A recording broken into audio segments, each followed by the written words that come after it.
नमस्कार, दिल्ली न्यूज में आपका बहुत बहुत स्वागत है। चलिए देखते हैं आज की 25 फटाफट काम की और महत्वपूर्ण बड़ी खबरों को।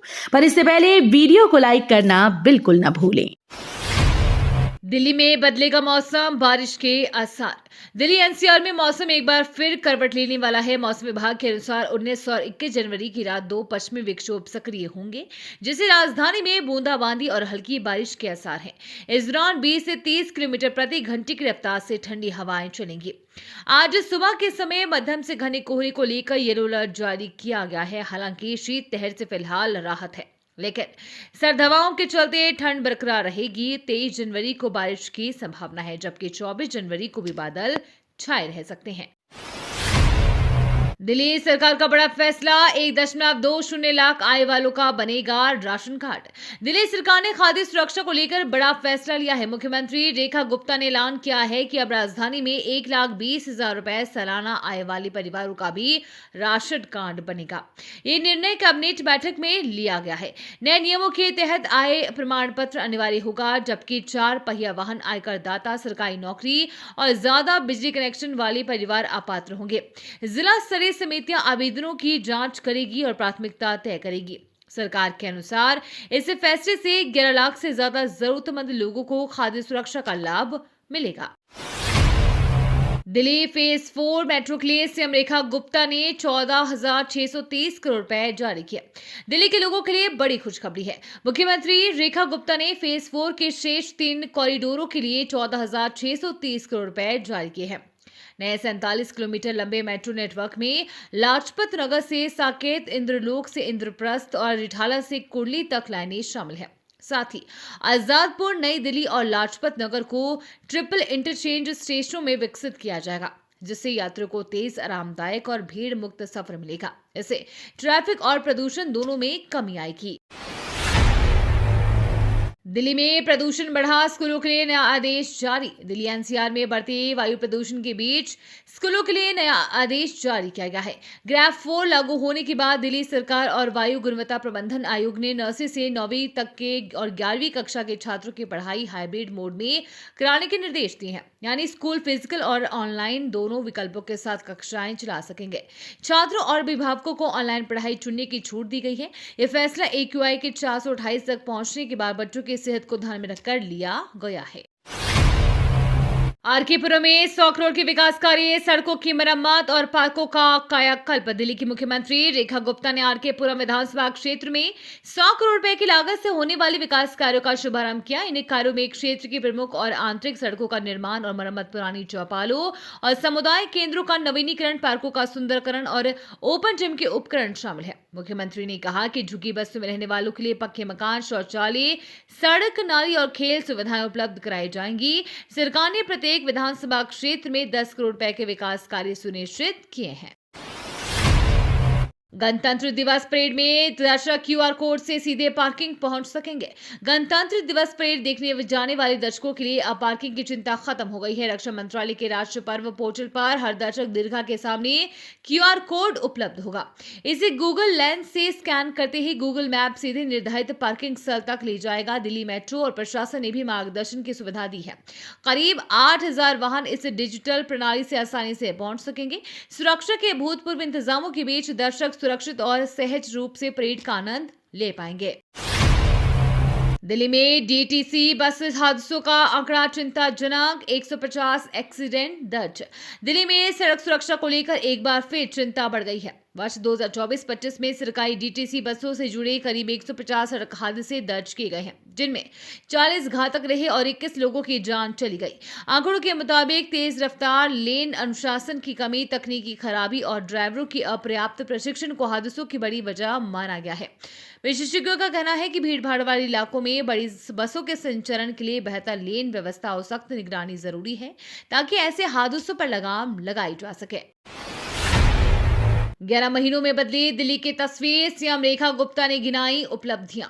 दिल्ली की रफ्तार अब बदलती नजर आ रही है। मुख्यमंत्री रेखा गुप्ता ने आरकेपुरम में करीब 100 करोड़ रुपए का विकास कार्यों की शुरुआत करते हुए सरकार की 11 महीनों की उपलब्धियां गिनाई। सड़कों के निर्माण, पार्कों के सुंदरीकरण, ओपन जिम, कम्युनिटी सेंटर और झुग्गी इलाकों में बुनियादी सुविधाओं पर जोर दिया गया है। सीएम ने बताया कि नई पेंशन योजनाएं, राशन कार्ड, यमुना सफाई, कूड़े के पहाड़ हटाना और इलेक्ट्रिकल बस से सड़क की यानी कि सरकार की प्राथमिकता है। उन्होंने कहा कि आने वाले वर्षों में दिल्ली पूरी तरह बदली हुई नजर आएगी। नई दिल्ली विश्व पुस्तक मेला 2026 में दिखा ज्ञान और संस्कृति का महाकुंभ। नई दिल्ली विश्व पुस्तक मेला 2026 में जन उत्साह चरम पर है। भारत मंडपम में सप्ताहांत के दौरान भारी भीड़ उमड़ी। वहीं केंद्रीय गृह मंत्री अमित शाह, शिक्षा मंत्री धर्मेंद्र प्रधान और पंजाब के मुख्यमंत्री भगवंत मान समेत कई गणमान्य हस्तियों ने मेले का दौरा किया। थीम पवेलियन में भारतीय सैन्य इतिहास, अंतर्राष्ट्रीय स्टॉलों में वैश्विक साहित्य और किड्स एक्सप्रेस में बच्चों की रचनात्मकता ने सबका ध्यान खींचा। मंगा कलाकार योशितोकी ओइमा का लाइव स्केचिंग सत्र भी दर्शकों के लिए खास आकर्षण रहा। बिजवासन रेल टर्मिनल को मिली बड़ी राहत, सुप्रीम कोर्ट समिति की मंजूरी। बिजवासन रेल टर्मिनल परियोजना के रास्ते की आखिरी रुकावट अब दूर हो गई है। सुप्रीम कोर्ट द्वारा गठित सेंटर एम्पावर कमेटी ने 1289 पेड़ों को हटाने की मंजूरी दे दी है। इनमें से 496 पेड़ों को ट्रांसप्लांट किया जाएगा, जबकि शेष के बदले नए पेड़ लगाए जाएंगे। ये टर्मिनल पश्चिमी भारत से आने वाली ट्रेनों का नया प्रवेश द्वार बनेगा। एयरपोर्ट, मेट्रो और बस कनेक्टिविटी से जुड़ा ये आधुनिक और पर्यावरण अनुकूल स्टेशन दिल्ली के ट्रैफिक दबाव को काफी हद तक कम करेगा। दिल्ली में 4 करोड़ के अंतर्राष्ट्रीय साइबर ठगी का खुलासा, 8 आरोपी गिरफ्तार। दिल्ली पुलिस ने 4 करोड़ रुपए के अंतर्राष्ट्रीय साइबर ठगी का भंडाफोड़ किया है। मामला एक 42 वर्षीय महिला के निवेश के नाम पर हुए फर्जी स्टॉक ट्रेडिंग घोटाले का है। ठग विदेशी नंबर से व्हाट्सएप पर संपर्क कर लोगों को फर्जी प्रॉफिट दिखाकर पैसा म्यूल अकाउंट्स में ट्रांसफर करवाते थे। केवल 14 दिनों में करीब 4 करोड़ अलग अलग खातों में जमा किए गए। दिल्ली, तेलंगाना, यूपी और राजस्थान में छापामारी कर 8 आरोपियों को गिरफ्तार किया गया है। मानसेरा पार्क में पतंगों का उत्सव, 27,000 दर्शकों की रिकॉर्ड भीड़।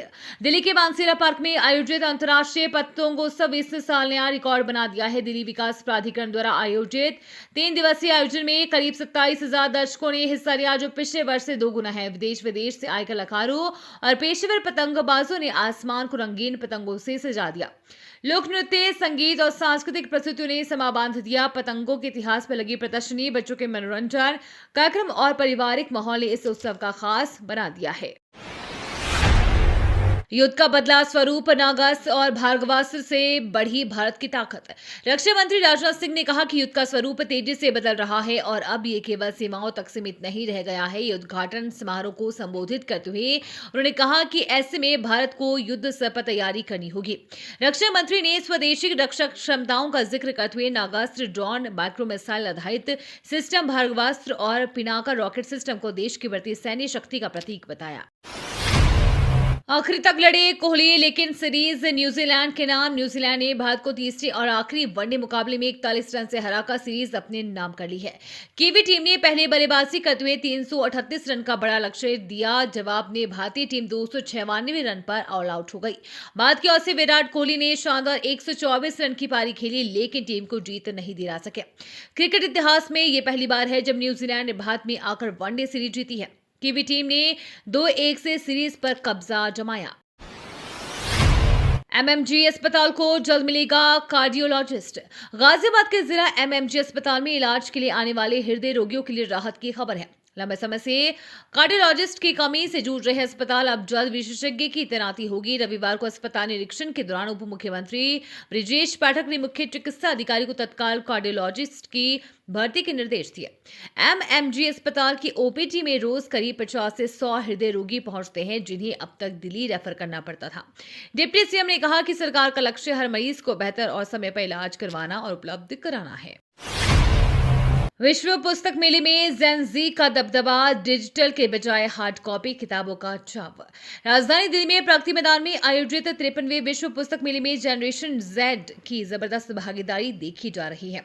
युवा पीढ़ी डिजिटल गैजेट्स के बावजूद किताबों की हार्ड कॉपी पढ़ने को प्राथमिकता दे रही है। दिल्ली विश्वविद्यालय की छात्रा आशना और मेले में आए स्नेहल जैसी युवा पाठक कहती है कि किताबों को छूकर पढ़ने का अनुभव ऑनलाइन नहीं मिलता। इस साल मेले की थीम भारतीय सैन्य इतिहास, शौर्य और विवेक @75 रखी गई है। हर उम्र के लोग यहाँ किताबों की खरीदारी कर रहे हैं और युवा पीढ़ी भी साहित्य के प्रति अपनी रुचि दिखा रही है। सौर नजूल संघर्ष समिति ने नजूल भूमि फ्री होल्ड के लिए किया संघर्ष का ऐलान। इंदिरा पार्क में पार्षद सुशील खत्री के नेतृत्व में सौर नजूल संघर्ष समिति की बैठक हुई। समिति ने नजूल भूमि को फ्री होल्ड करने और मालिकाना हक देने की मांग उठाई। एक दशक से फ्री होल्ड प्रक्रिया पर रोक से नगरवासियों में नाराजगी है। बैठक में उपस्थित लोगों ने मालिकाना हक दो नहीं तो आक्रोश झेलो जैसे नारे लगाकर अपनी नाराजगी जताई। समिति ने स्पष्ट किया है कि वह सड़क से लेकर न्यायालय तक लोकतांत्रिक रूप से अपनी मांग उठाएंगे। बैठक में पार्षद नीरज जोशी, करण सिंह, महेश मखोलिया, सैरीन नगरकोटी, राहुल खत्री सहित अन्य लोग मौजूद थे। आईजीआई एयरपोर्ट का रनवे 11R 29L फरवरी से 4 महीने के लिए बंद। आईजीआई एयरपोर्ट के प्रमुख रनवे 11R 29L को फरवरी से करीब 4 महीने के लिए बंद किया जाएगा। इस दौरान रनवे का तकनीकी अपग्रेडेशन और बुनियादी ढांचा मजबूत किया जाएगा, जिसमें इंस्ट्रूमेंट लैंडिंग सिस्टम का नया इंस्टॉलेशन, रीसरफेसिंग और रैपिड एग्जिट टैक्सी वे का निर्माण शामिल है। विशेषज्ञों का कहना है कि बंदी के दौरान लैंडिंग और टेक ऑफ में 10 से 30 मिनट तक देरी संभव है, खासकर कोहरे और व्यस्त समय में। देवली अंबेडकर नगर में 31.31 करोड़ की सीवर परियोजना का शिलान्यास।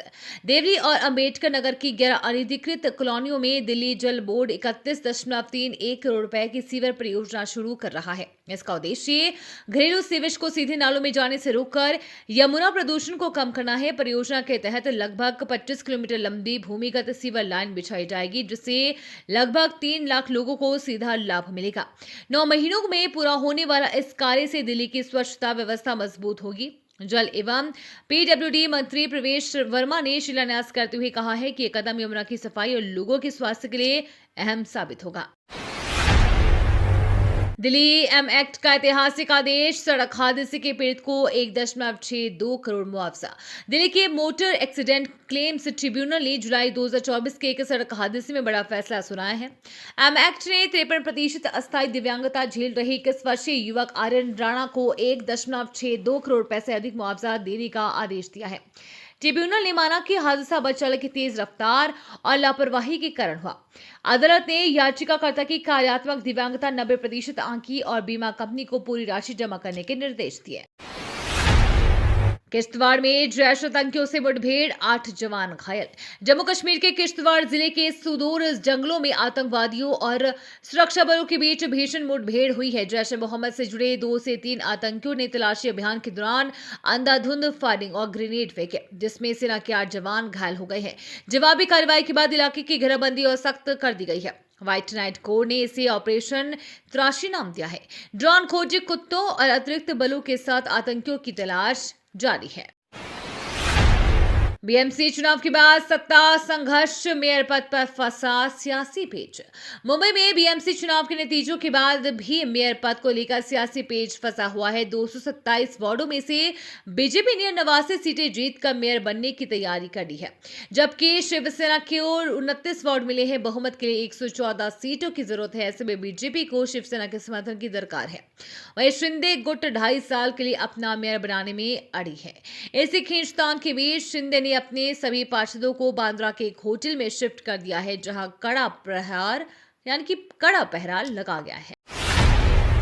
चारधाम यात्रा में बड़ा बदलाव, मंदिर परिसरों में मोबाइल कैमरा बैन। उत्तराखंड की चारधाम यात्रा को लेकर बड़ा फैसला लिया गया है। अब चारधाम यात्रा के मंदिर परिसरों में मोबाइल फोन और कैमरों पर पूरी तरह प्रतिबंध रहेगा।